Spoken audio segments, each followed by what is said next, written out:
Hello बच्चों, कैसे हो। आज हम जो टॉपिक पढ़ने वाले हैं वो हमारा टॉपिक है equation of line in 3 dimension.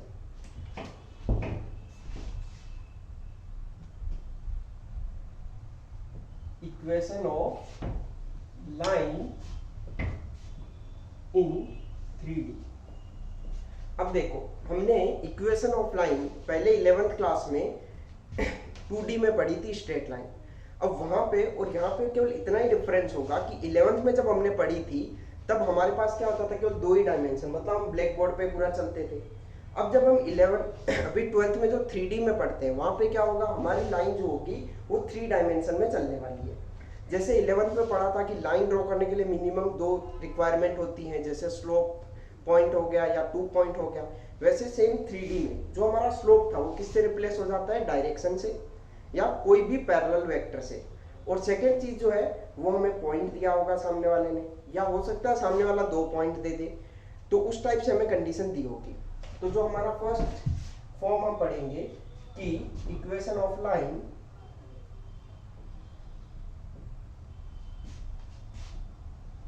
when a point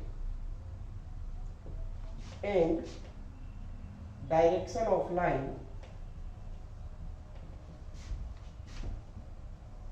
is given।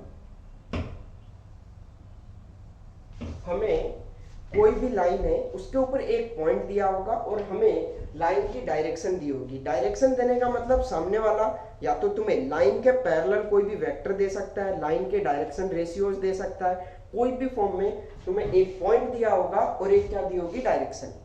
अब जैसे सपोज करो हमें पॉइंट दिया होगा कुछ ए वेक्टर और लाइन की जो डायरेक्शन है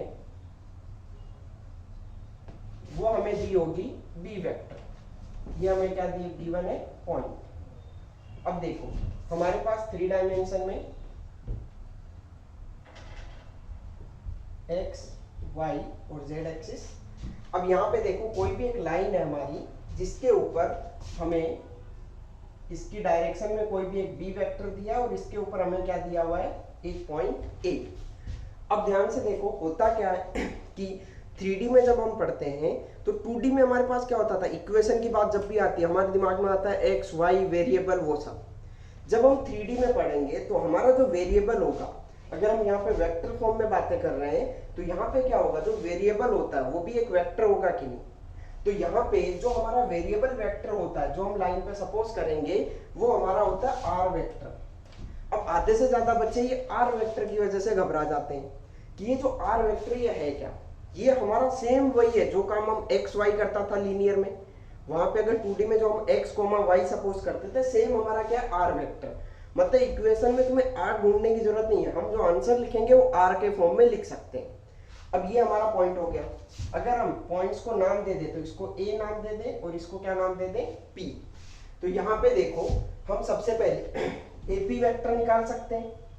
अगर हमें एपी वेक्टर निकालना तो हमें पता है वेक्टर में कि एपी वेक्टर क्या होगा, p माइनस ए होगा, p माइनस ए वेक्टर।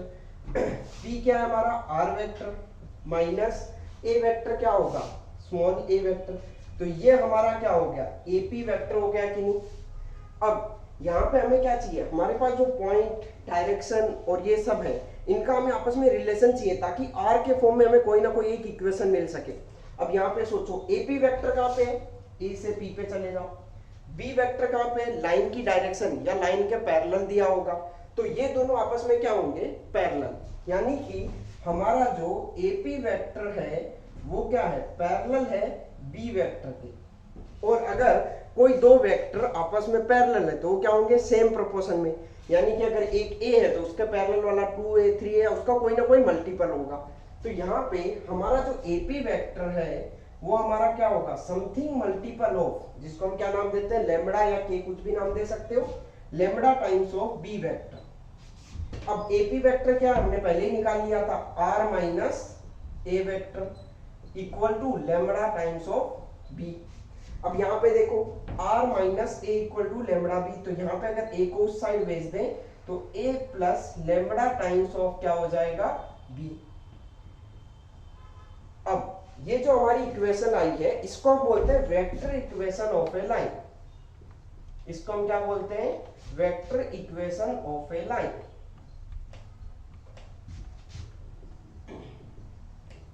अब ध्यान से देखो, ये जो हमारी वेक्टर इक्वेशन आई है, इसमें याद क्या रखना है, स्टार्टिंग से सोचो हमारे पास क्या क्या गिवन था। हमारे पास ये लाइन के ऊपर कोई भी एक पॉइंट गिवन था जिसका नाम क्या था, ए। और दूसरी चीज हमें क्या पता थी, लाइन के पैरेलल या लाइन की डायरेक्शन में कोई भी वेक्टर बी।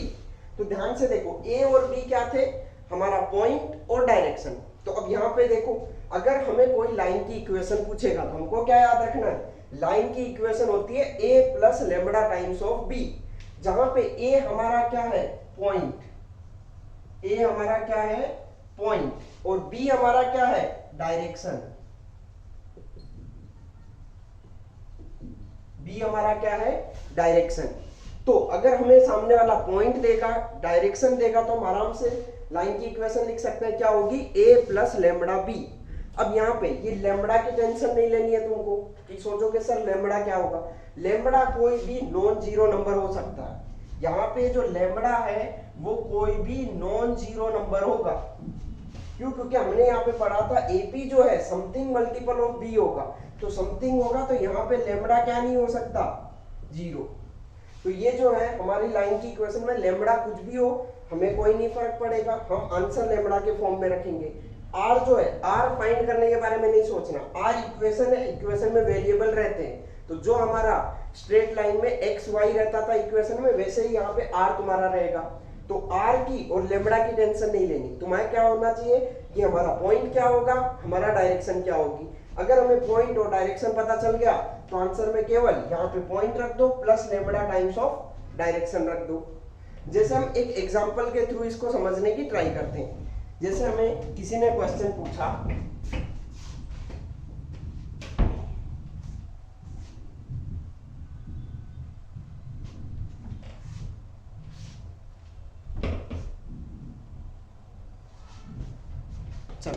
हमें किसी ने क्वेश्चन पूछा कि find the equation of line, find the vector equation of line, find vector equation of line passing through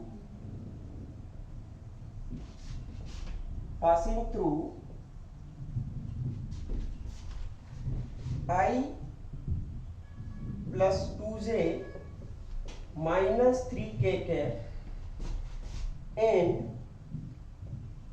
parallel to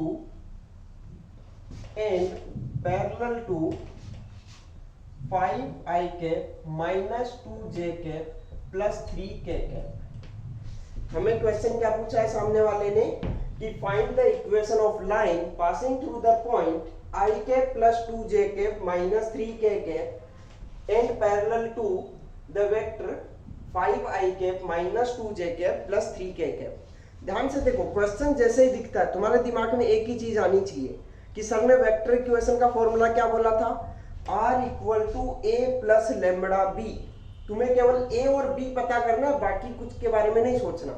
ए और बी अगर केवल पता करना तो ये सोचो, ए क्या, पॉइंट, बी क्या, डायरेक्शन। अब डायरेक्शन कहां से लाओगे, डायरेक्शन तुम्हें बोला है कोई भी लाइन है उसके पैरेलल कोई भी वेक्टर होगा तो वो लाइन की डायरेक्शन होगी।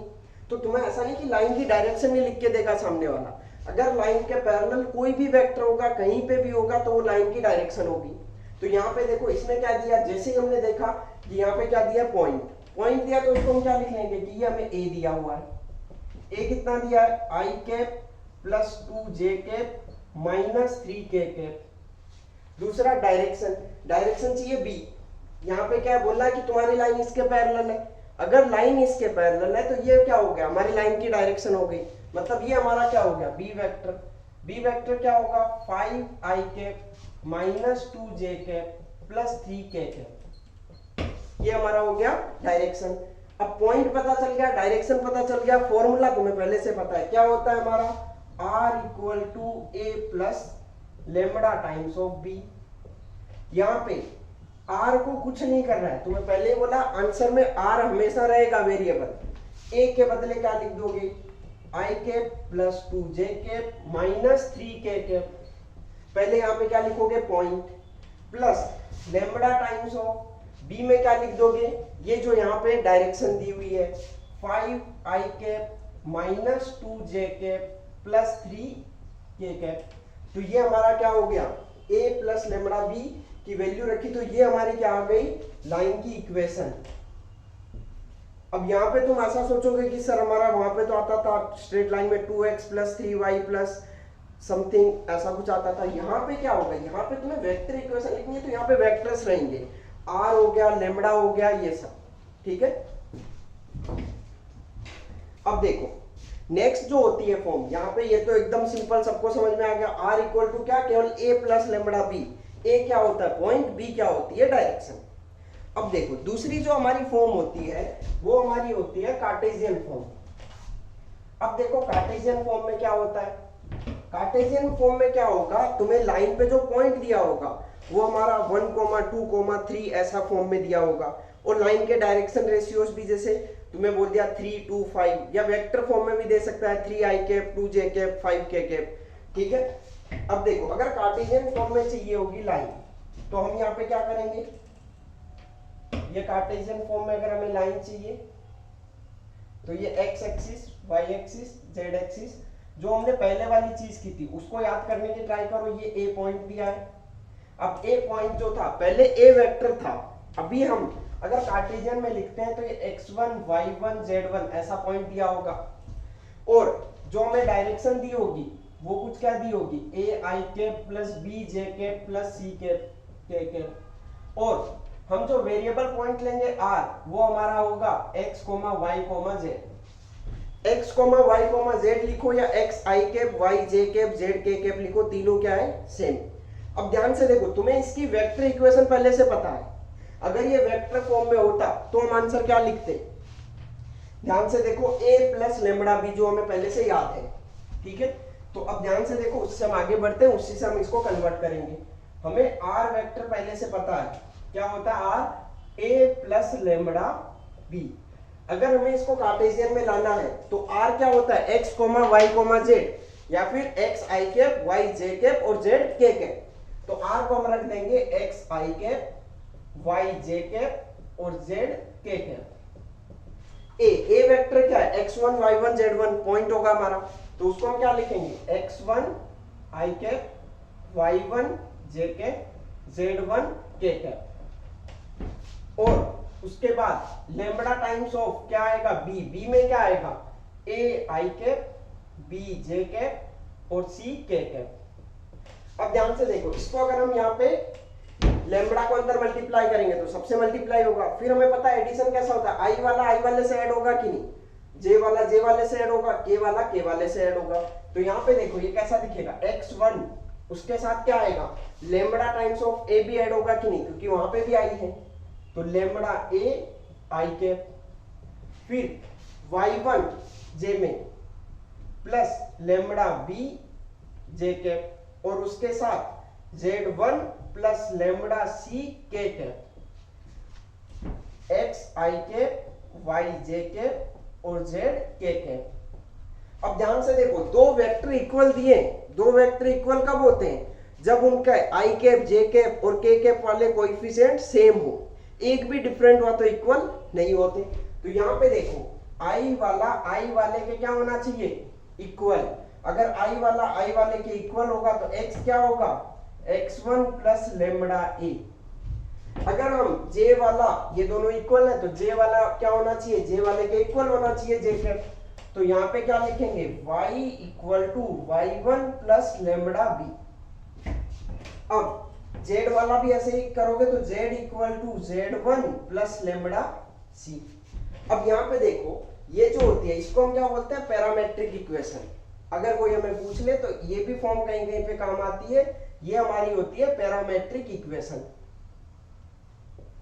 ये क्या होती है, पैरामेट्रिक इक्वेशन की x y z को अगर हम किसी और वेरिएबल के फॉर्म में लिखते हैं तो उनको हम क्या बोलते हैं, पैरामेट्रिक इक्वेशन। अब यहाँ पे देखो ये जो पैरामेट्रिक इक्वेशन है इसमें से ये फर्स्ट वाले को ध्यान से देखो, इसमें से अगर मैं लेमडा निकालने को बोलूं तो क्या करोगे, पहले x1 उधर जाएगा फिर a डिवाइड में आएगा, तो यहां से अगर मैं लेमडा निकालूंगा तो क्या आएगा, x minus x1 by a। Second वाले से निकालेंगे तो क्या आएगा, y minus y1 by B, और थर्ड वाले से क्या आएगा z minus z1 by C. अब ध्यान से देखो, ये जो तीनों जगह से लेमड़ा आएगा वो तो सेम है। कौन सा लेमड़ा है? जो यहाँ पे बैठा था यही लेमड़ा डिस्ट्रीब्यूट होके गया था। तो अगर यही लेमड़ा सब जगह है तो लेमड़ा तो आपस में क्या होगा, इक्वल। अगर लेमड़ा इक्वल होगा तो ये तीनों आपस में क्या हो जाएंगे, इक्वल। तो x minus x1 by A, y minus y1 by B, और z minus z1 by C. अब ध्यान से देखो, ये तुम्हारे पास जो आई है इसको हम बोलते हैं कार्टेशियन इक्वेशन। इसको हम क्या बोलते हैं, Cartesian equation of A line. अगर हमें कोई कार्टेशियन इक्वेशन पूछता है, वापस स्टार्टिंग से सोचो, क्योंकि हर बार डेरिवेशन नहीं करेंगे हम। हमने एक बार डेराइव किया, अब हम याद करेंगे कि हमने ये जो यहाँ पे इतनी बड़ी इक्वेशन आई है इसमें ये है क्या। ध्यान से देखो, x y z तो वेरिएबल है इक्वेशन में, उनका कभी कुछ नहीं करना। बाकी चीज सोचो कि हमने क्या क्या था। ये जो x1 y1 और z1 ये क्या है, ध्यान से देखो यहाँ पे ये जो पॉइंट था ये हमारा x1 y1 z1 है कि नहीं। यहाँ पे हमेशा कौन आके बैठेगा, पॉइंट। ये ए बी सी जो है ये ध्यान से देखो क्या थी, ये हमारी डायरेक्शन थी कि नहीं, ये हमारी क्या थी, डायरेक्शन। तो यहाँ पे हम याद क्या रखेंगे कि जब भी हमें पॉइंट दिया होगा, लाइन की डायरेक्शन दी होगी। अब डायरेक्शन में पैरेलल देके भी बोल सकता है वो, जैसे पिछली बार क्वेश्चन में किया था। लाइन में कहीं से भी पॉइंट पता है, डायरेक्शन पता चल गई, तो हम इक्वेशन क्या लिखेंगे, ऊपर x y z लिखेंगे, और माइनस के साथ क्या लिखेंगे, हमेशा पॉइंट, और नीचे क्या लिखेंगे हम डिनोमिनेटर में, उनकी डायरेक्शन। जैसे हम एक एग्जांपल के थ्रू इसको सॉल्व करने की ट्राई करते हैं। पहले एक बार याद कर लो, दो ही चीजें होती है लाइन की इक्वेशन में, वेक्टर और कार्टेशियन। दोनों में पॉइंट और डायरेक्शन दिया होगा तो हमें क्या करना है वो याद रखो। अगर हमें कहीं से भी पॉइंट पता चल गया, डायरेक्शन पता चल गई, अगर वेक्टर इक्वेशन लिखनी है तो केवल इतना याद रखो, r equal to A plus lambda B. यानी कि यहाँ पे पॉइंट को बैठा दो और यहाँ पे क्या बैठा दो, डायरेक्शन को, और आंसर आ जाएगा। अगर तुम्हें कार्टेशियन में लिखना हो तो ऊपर x y z और उनके माइनस में पॉइंट आएगा, और नीचे क्या आएगी, डायरेक्शन। यहाँ पे x वाला, यहाँ पे y वाला, और यहाँ पे z वाला सब। ये दो चीजें तुमको याद होनी चाहिए। एक एग्जांपल के थ्रू हम चेक कर लेते हैं तुमको समझ में आया कि नहीं।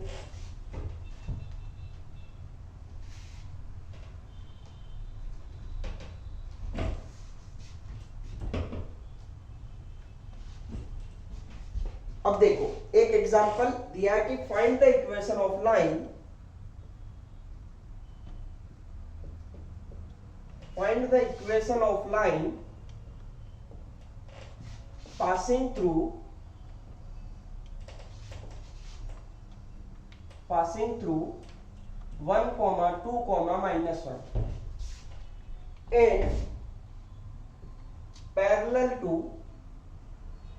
and parallel to the vector, parallel to the vector 2i cap minus 3j cap plus 5k के। क्वेश्चन में ध्यान से देखो, तुम्हें बोला है तुम्हारे लाइन की इक्वेशन लिखनी है जो इस पॉइंट से पास होनी चाहिए इस वेक्टर के पैरेलल। वेक्टर के पैरेलल बोल दिया मतलब लाइन की डायरेक्शन दे दी सामने वाले ने, पॉइंट भी दे दिया।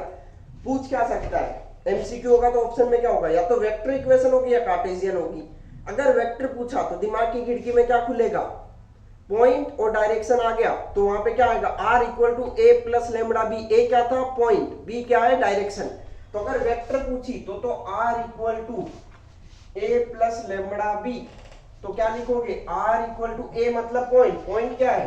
अगर वेक्टर में लिखोगे तो i cap plus 2j cap minus k cap plus lambda times of b। b क्या दिया है, डायरेक्शन, डायरेक्शन मतलब 2i cap minus 3j cap plus 5k cap. एकदम सिंपल आंसर है। यहाँ पे पॉइंट को बैठाओ, लेमड़ा के बाजू में डायरेक्शन को बैठा दो। अगर तुम्हें कार्टेशियन में पूछा, कार्टेशियन में क्या बोला था तुमको कि x माइनस x1 बाई ए, या फिर पहले लिख लो x y और यहाँ पे z, यहाँ पे minus x1 minus y1 minus z1, और नीचे क्या लिखनी है, डायरेक्शन a b c। तो यहाँ पे देखो, अगर हमें ये चीज याद है तो सबसे पहले क्या कर लो, x y z लिख लो। x y z के बाद ऊपर कौन आता है, पॉइंट। पॉइंट क्या दिया, 1, 2, -1, और पॉइंट माइनस करके लिखना है। तो माइनस करके लिखोगे तो यहाँ पे आएगा -1, यहाँ पे कितना आएगा -2, और यहाँ पे कितना आएगा माइनस के साथ -1 आएगा, और इक्वल टू लगा लो। डिवाइड में क्या आती है, डिवाइड में आती है तुम्हारी डायरेक्शन। डायरेक्शन क्या है 2, -3, 5 2, -3, 5। तो यहाँ पे कैलकुलेशन कर लो, जहां पे 2 बार आया वो x -1/2, y -2 डिवाइड बाई -3 और z +1 डिवाइड बाई 5। तो ये हमारा क्या आ गया कार्टेशियन में आंसर। तो केवल 2 सिंपल से स्टेप याद रखने हैं तुमको, क्या कि लाइन की इक्वेशन पूछ रहा तो कहीं ना कहीं से पॉइंट और डायरेक्शन को ढूंढना है। एक बार पॉइंट और डायरेक्शन पता चल गया तो इक्वेशन क्या होती है, वेक्टर में पूछा तो a + λb, तो a + λb, तो यहाँ पे पॉइंट रख दो, यहाँ पे डायरेक्शन रख दो, आंसर आ जाएगा। कार्टेशियन पूछा तो पहले x y z लिखो, माइनस करके पॉइंट लिख लो, और नीचे क्या लिखनी है डायरेक्शन। दूसरा, कभी कभी ऐसा भी होता है जैसे तुमको दे दिया वेक्टर इक्वेशन दे दी, यहाँ पे क्या दे दी वेक्टर दे दी, बोला कार्टेशियन में कन्वर्ट करो। अब इक्वेशन दिया तो भी दिमाग दौड़ना चाहिए, क्या कि ये इक्वेशन है। इक्वेशन कैसी होती थी शकल कि पॉइंट प्लस कोई एक लैम्बडा या टी और उसके बाजू में डायरेक्शन, तो ये हो गया पॉइंट और ये हो गई डायरेक्शन। अगर पॉइंट और डायरेक्शन पता है तो उससे कार्टेशियन लिख लो वापस। तो तुम्हें दोनों चीज आनी चाहिए, इक्वेशन लिखना और इक्वेशन में से पॉइंट और डायरेक्शन देखना भी आना चाहिए। तो हमें ये 2 चीजें आनी चाहिए। चलो